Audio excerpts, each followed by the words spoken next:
மிதுன ராசிக்கு 5வது பாவகன் சொல்லக்கூடிய இடத்துல சுக்கிர பகவான் ஆட்சி நிலையில் இருக்கிறார்.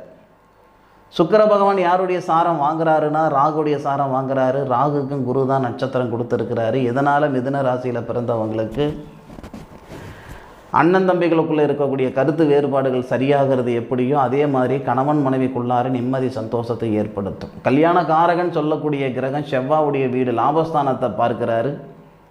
கணவன் மனைவிக்குள்ளார நிம்மதி சந்தோஷம் ஏற்படுத்தும். அதே மாதிரி நான் ஷேர் மார்க்கெட்டில் காசு பணத்தை இழந்துட்டேனுங்க, இல்லை ஷேர் மார்க்கெட் பிஸ்னஸ் தான் நான் செய்துக்கிட்டு இருக்கிறேனுங்க, இந்த மாதிரி ஆன்லைன் சம்மந்தப்பட்ட விஷயத்தில் காசு பணம் இழந்துட்டேன் அப்படின்ற ஆதங்கத்தில் இருந்தால் கூட இந்த சுக்கிர பகவான் உங்கள் ராசிக்கு 5வது பாவகத்திலிருந்து லாபஸ்தானத்தை பார்ப்பதும், அதே மாதிரி அவர் விசாகம் நட்சத்திரத்துக்கு வரும் பொழுது கார்த்திகை மாதம் 6ஆம் தேதி விசாக நட்சத்திரத்துக்கு